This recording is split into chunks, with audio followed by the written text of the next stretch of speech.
región va a ser prevalente continuamente, o sea, va a seguir saliendo a los primeros lugares, no porque no haya atención, ¿sí? Es como si nos vamos, por poner otro ejemplo, al paludismo. Nosotros casi no tenemos paludismo, casi no tenemos dengue. Eso está en otras áreas propicias para el desarrollo de los vectores y de los gérmenes que causan la enfermedad. Nosotros tenemos ese problema con la tuberculosis. Si hemos logrado controlar por completo el problema, les echaría mentiras si les dijera que sí. Claro que hemos avanzado mucho, se está trabajando, en un futuro vamos a poder controlarlo, yo esperaría que sí. Hay una combinación muy peligrosa con la tuberculosis, que es su relación con el VIH. Los pacientes con VIH son más propensos a adquirir tuberculosis, y con la prevalencia de VIH que tenemos en esta región, no nada más de casos de nosotros, sino de casos importados, pues obviamente la tuberculosis resurgió, por así decirlo. Esos son los pacientes cuya problemática es doble, porque tienen su VIH y luego tienen la TB. Estos pacientes se están tratando, no nada más de detectar, sino se están siendo tratados. Director de PCN, ¿cuál es el mayor reto que enfrenta en estos momentos el Hospital General? Esa es excelente pregunta, porque diría que hay tantos que es difícil elegir uno, ¿no? Yo te diría, en general, el principal reto que tenemos nosotros es aprender a ser eficientes para que los recursos, que sabemos que son limitados, nos alcance para dar la atención a todo el mundo. ¿Qué hemos tratado de hacer? Les decía antes de que llegara Víctor que yo llevo apenas un poquito más de un mes. Hemos tratado de eficientizarnos, de optimizar los recursos que tenemos. Tratamos de tener todo para que el paciente urgente que me llega, el niño atropellado, la mujer embarazada, no sufran, tenga todo para atender a ellos. Bueno, ya después veo cómo le hago para tratar de atender a lo mejor el que tiene una hernia, el que tiene a lo mejor artritis, ese tipo de cosas que también quiero atender y quiero atender bien, pero me tengo yo que eficientizar para que, Dios no lo quiera, si yo me accidento en la calle y llego al Hospital General, yo esté tranquilo de que va a haber todo para atender. Eso yo creo que es nuestro principal reto. ¿La sociedad entonces debe de integrarse en buscar de lograr fondos para el hospital? Definitivamente sí. Nosotros vemos los hospitales muy grandes, y nos quedan a nosotros cerquita aquí en el cruce de la frontera, ¿no? Vemos hospitales universitarios muy grandes, vemos hospitales particulares muy grandes. Todos los hospitales que ustedes ven en Estados Unidos tienen un tipo de fundación o patronato relacionado a ellos. Todos también trabajan con fondos de esas fundaciones, con fondos de esos patronatos, con fondos de la sociedad. En el caso del Hospital General es algo muy curioso, porque me he encontrado en la sociedad, a veces hasta con un poquito de resistencia al apoyo al hospital. Nosotros vemos como que el Hospital General pues tiene que mantenerse por completo por el gobierno, y eso, los tiempos están cambiando, eso no va a ser factible. La sociedad se tiene que involucrar también en la salud de la misma sociedad. Hemos estado trabajando con el patronato, por el Hospital General de Tijuana. El trabajo que hace el patronato del hospital es impresionante, la verdad. Gracias a ellos tenemos muchos de los programas que tenemos. La relación ha sido muy buena en los últimos años. Queremos que sea mejor, queremos que la sociedad se involucre más. Curiosamente, hay médicos que no trabajan en el Hospital General y que se han acercado para ver de qué manera pueden apoyar. Hay otros miembros de la sociedad tijuanense que empiezan a confiar en que lo que hagamos a través del patronato es para el bien de la sociedad. Entonces estamos en ese camino, pero la respuesta es sí, la sociedad se tiene que involucrar. Gracias. A ver, Miguel, una pregunta, por favor, y luego el invitado. Sí, gracias. Es un tema de los general, un tema de campaña, que en tipos de campaña hubo alguien que dijo, pues hay que hacer otro hospital, porque ya se necesita. La puerta ahí está, la gente tiene que estar afuera, y no es que así debe hacer, ¿verdad? Pero sin embargo hay algunos candidatos que todavía en su trabajo está el hacer el otro hospital. Y no es una queja de salud que es necesario. Tener a un agente de comunicación y cuando llega un reportero al Hospital General, pues darle a los diferentes. Saben, tenemos a un compañero ahí, la verdad es que me fue muy mal, y tantas cosas, tuve la necesidad de compañeros que iban a atender con ustedes y no, tarde que temprano vamos a ver este asunto enfrente. Y no es, a mí la verdad es que me dieron un buen servicio, nomás que tuve que escapar porque me estaban matando de hambre, pero la verdad, nunca me subieron a piso, nunca me subieron a la cama.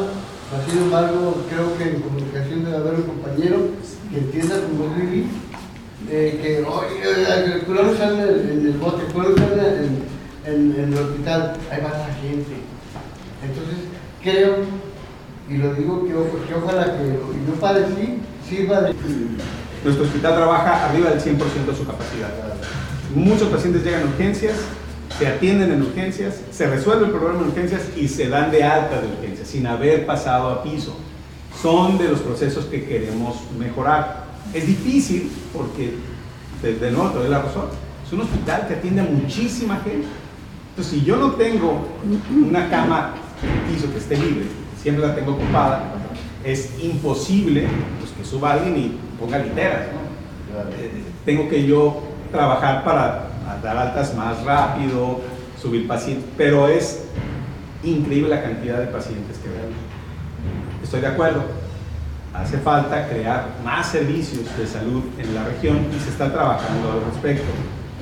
Se está trabajando en el Hospital Materno Infantil, que estará en el este de la ciudad. Se está fortaleciendo la atención primaria en salud, los diferentes centros de salud, las diferentes unidades que pueden atender las enfermedades y prevenir que ese paciente o esa persona llegue al hospital general. Ahí es mucho trabajo que ha hecho el doctor Héctor Cepeda en la Constitución número 2. Entonces se está trabajando en todos los niveles. En lo que a mí compete, que tiene este mes y medio, hemos tratado de cambiar un poquito la ruta crítica que sigue un paciente para poder moverlo de urgencias lo más pronto posible. Ayer, les puedo decir, yo estaba en urgencias y es impresionante la cantidad de gente que atienden. O sea, yo les tengo que reconozco que precisamente como son tantos, la atención personalizada a veces no parece existir, se pierde. Entonces yo estoy en urgencias, viene el médico, me atiende, si tiene un paciente más grave a un lado, me atiende, me dice lo que me tiene que hacer o lo hace y se pasa con el paciente de un lado y yo ya no alcancé a preguntarle mis dudas, a cuestionar si cuánto tiempo más voy a estar. Lo hago y a veces me contesta, pero a veces tiene tanto paciente ese médico que es difícil que se siente esa interrelación con el paciente. Eso lo estamos tratando de cambiar. Estamos tratando de contratar más médicos en las áreas donde los necesitamos. Estamos tratando de darle más tiempo al paciente con el médico. Ese tipo de detalles que hace que ese 20% que sale del hospital y que no está conforme disminuya. Ese porcentaje disminuye. Correcto. Adelante, licenciado Baribay. Doctor, bueno, hablábamos de la tuberculosis. Hablaba usted que nuestra zona, por la zona en donde estamos ubicados, todo ese mal va a persistir. Yo quisiera preguntarle en base a, o sea, ¿qué es lo que provoca esa tuberculosis, tipo de tuberculosis? Bueno, por ejemplo, hay que recordar que estamos hablando más que nada de tuberculosis pulmonar, ¿sí? Porque también hay tuberculosis extrapulmonar. Sí. Desde los años 80, que yo era estudiante de medicina, ya estábamos en los primeros lugares de tuberculosis en ese entonces en el país. Gente del centro del país, me tocó por ejemplo de donde yo egresé, que es el Instituto Nacional de Ciencias Médicas y de la Nutrición, Salvador Subirán, venían en ese entonces aquí a rotar con el doctor Rafael Daniel, que ya estaba trabajando en eso para aprender de tuberculosis. Entonces, conforme la población se ha incrementado, conforme hemos tenido migración importante, sabemos que Tijuana es una zona más que nada de inmigración, entonces la cantidad de casos se ha venido incrementando. Las condiciones geográficas, Tijuana tiene un clima que favorece que el bacilo se mantenga vivo. El hecho de que venga gente de fuera susceptible, que nunca se vacunó, que nunca ha estado en contacto con el bacilo, llega gente que viene, digamos, con todas las características para poder contaminarse, ¿no? Llega gente de escasos recursos, llega a albergues donde hay mucha gente en un espacio relativamente reducido. Ese tipo de condiciones favorece que la tuberculosis se mantenga. De nuevo, si yo les digo en 5 años, en 10 años vamos a terminar con este problema, les estoy diciendo mentiras. La verdad es que es un problema que se está controlando, que la idea es que los casos que se detectan se traten lo más pronto posible, evitar el contagio de esos casos y seguramente los casos endémicos, que así les llamamos, que son los casos que se están presentando constantemente, podamos irlos disminuyendo. Desaparecer la enfermedad por completo va a ser una tarea muy difícil. Dado el crecimiento de la población, urge otro hospital en la zona este, lo han dicho algunos diputados y al parecer incluso el gobernador lo tiene contemplado ahí en el punto 57, pero cree que, digo, en cuanto al presupuesto que hemos conocido hasta el año pasado, algunos médicos, enfermeras y otros trabajadores del Hospital General hacían un llamado, además plantaron manifestaciones ahí por la falta de recursos precisamente. Así es, precisamente yo soy de los que estuvo presente en esas ruedas de prensa con los médicos que estaban directamente, en ese entonces yo estaba de jefe de enseñanza y no estaba relacionado directamente con el paciente, pero todos los jefes que estuvieron relacionados salieron a la luz para decir las carencias que tenía el hospital. Dos cosas, eso se ha venido trabajando, con los mismos médicos hemos estado trabajando para conseguir mejorar ese abasto. Si me preguntan a mí, ¿se requiere otro hospital en la ciudad? Sí, definitivamente. Hay planes, ya está, inclusive el Hospital Materno Infantil, hay planes ya de echarlo a andar. En esta administración tendremos otro hospital en la ciudad, no sé, no me compete a mí responderlo, pero tarde o temprano vamos a tener que tener. No es suficiente, pues. Y no nada más es que no sea suficiente, sino la población tijuanense sigue creciendo, ¿no? Y la estructura del hospital, pues no va a crecer a menos que hagamos otro a un lado o en otra zona. En el caso de la demanda de recursos por parte del personal del Hospital General, tendría una similitud con lo que pasó ahora en Chiapas con las enfermeras que se pusieron en huelga de hambre, incluso ellos por los pagos supuestamente no les habían pagado. Hay, digamos, de acuerdo a su percepción, ¿hay algún mal manejo o mala distribución desde el gobierno en las altas esferas para la distribución de los recursos para que opere en favor de la salud de todos los mexicanos? Yo creo que, y esto es mi percepción, por lo menos no es un problema que nada más tenemos nosotros. No es un problema que nada más tenga Baja California, es un problema que, como ustedes pueden ver, muchos estados, si no es que todos los estados de la República, tienen mayor o menor grado. Creo que el problema de nosotros no es tan marcado como en otras zonas. La distribución de los recursos, la verdad, obviamente, no nada más no me compete, sino yo no tengo todo el conocimiento acerca de la distribución de los recursos federales en salud. En todos los países, si ustedes revisan, aún los países con medicina socializada por completo, la salud es a veces un barril sin fondo. ¿Sí? Es mucho lo que se requiere de inversión, de gasto, y en la mayor parte de los países, de una u otra manera, la sociedad se tiene que involucrar. Entonces, no es un problema exclusivo de nosotros, sí, tenemos problemas similares, aunque en menor grado, con otras regiones del país.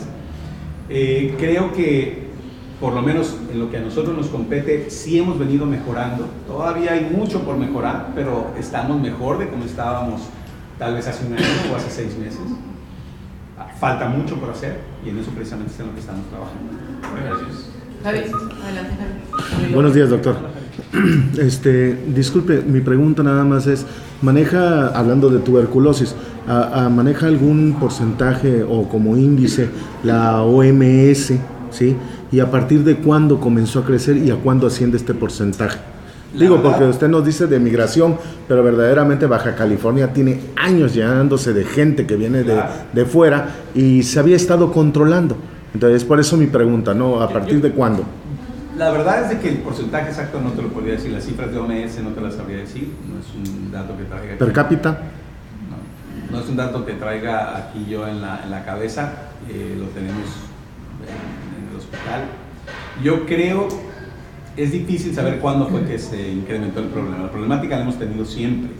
¿Cuándo empezó a ser este problema todavía más importante? Yo creo que más o menos de unos 20 años a la fecha, 10 años a la fecha, todavía más, es cuando empezamos a ver más problemática. A partir, sobre todo, de que se da esta relación VIH-tuberculosis, probablemente es donde empezamos a tener problemas más serios en cuanto a la enfermedad. Pero si me das de aquí a la tarde, si me escribes, con mucho gusto te paso los datos. Gracias. Buenos días, doctor. Buenos días. A mí me llama la atención porque todo el mundo ha evitado hablar de la migración de los haitianos y africanos, etc. Exponencialmente se incrementaron los casos de tuberculosis en los últimos 10, 12 meses, básicamente a la raíz de la llegada de ellos. Fue llamado el secretario de Salud del Estado por el doctor Narro. Le llamó la atención porque había crecido tanto, se disparó enormemente la tuberculosis en Baja California. La media nacional refleja 26 casos por cada 100,000 habitantes. Baja California tiene en términos generales 55 y específicamente Tijuana, le dijo el doctor Narro a Lozano, eran 77. ¿Por qué nadie quiere reconocer el asunto de la afectación que generó la migración haitiana? Porque no quisieron o no tuvieron la oportunidad ni la visión, y eso no le compete a usted, eso me queda claro, de cuando ellos empezaron a llegar, empezarlos a revisar, a aislarlos, porque un fenómeno de esa naturaleza en cualquier parte del mundo, en otro país, los aíslan para saber qué traen, qué portan. Y aquí no se hizo, aquí los soltaron. Y más grave, teniendo de alcalde un doctor. ¿Por qué nadie quiere entrarle al tema derecho? Esa es la realidad.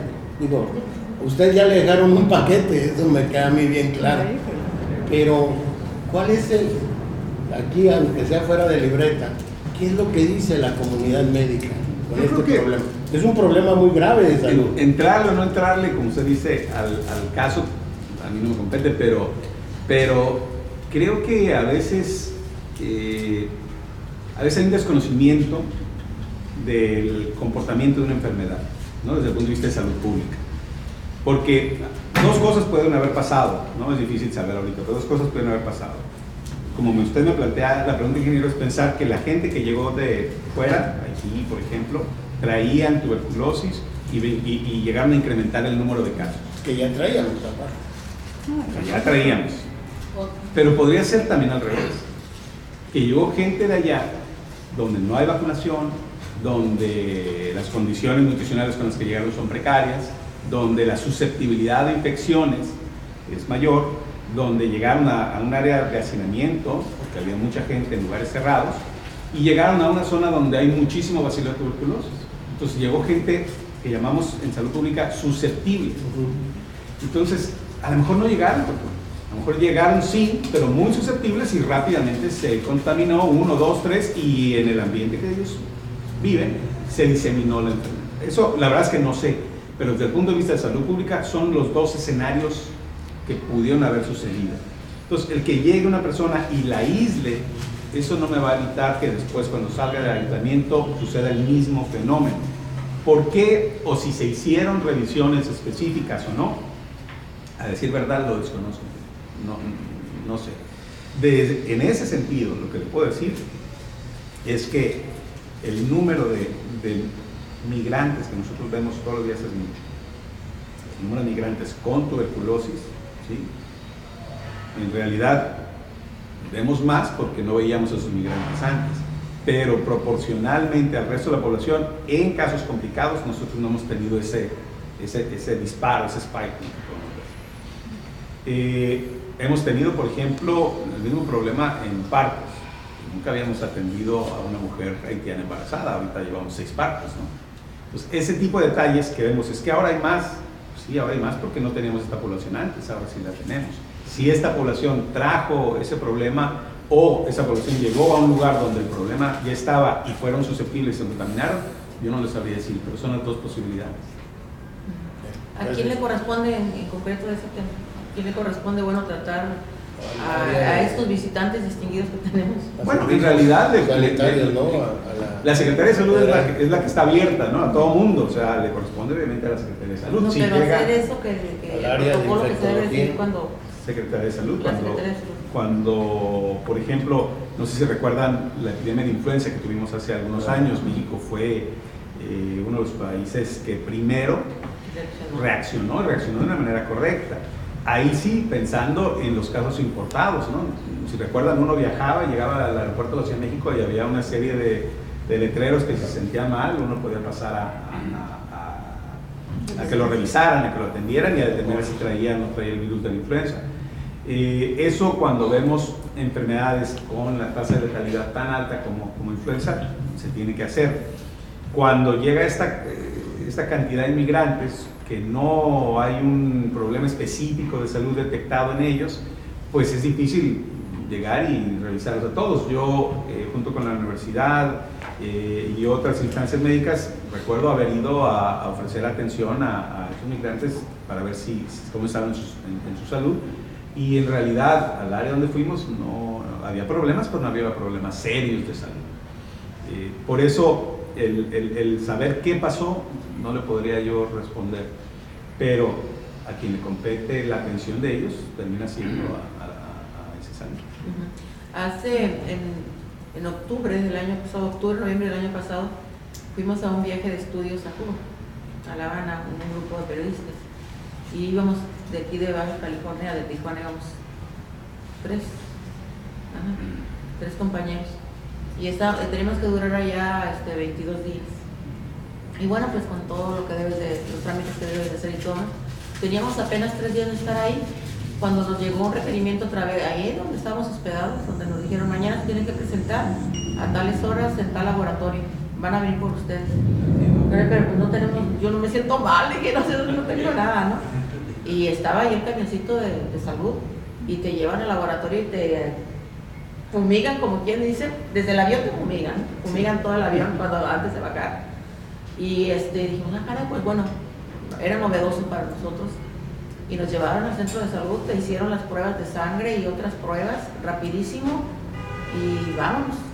O si tienes algún problema que tratar, te quedas ahí.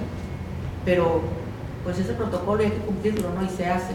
Aquí no sé si sea igual, ¿no? Hay protocolos que tiene la Secretaría de Salud a nivel federal para ciertos grupos especiales y que en general se cumplen. A mí me ha tocado, por ejemplo, también estar en grupos de estudio en La Habana, y dependiendo de la nacionalidad también es el protocolo que se implementa. Okay.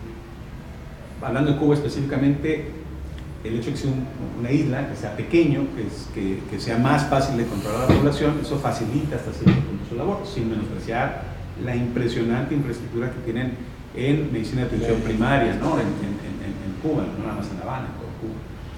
Pero sí, nosotros tenemos un problema más serio, tenemos un país mucho más grande, una población mucho más diversa, exacto, con muchas entradas de todos lados. Nosotros recibimos gente de Europa, de Norteamérica, de Sudamérica, de todo el mundo. Y bueno, obviamente eso dificulta más el control de este flujo poblacional, así como otros países como el nuestro. Correcto. A ver, vamos a ver la hora. Hay algunos compañeros que dicen que vienen, pero yo respeto mucho su tiempo. Ellos por alguna razón pues andan ahorita sobre la nota policíaca. Ya ven que asesinaron a un ministerial ahorita, en la mañana balearon a un policía municipal también. Y lamentablemente esa información en ocasiones nos gana, ¿no? En la dinámica de periodistas que tenemos, ¿no? Si usted terminó su exposición, le agradecemos muchísimo. Si quiere quedarse con nosotros también. Yo creo que me tengo que retirar. Sí, retirar. Porque Sí. Yo le agradezco mucho. tengo que llevar allá las cosas.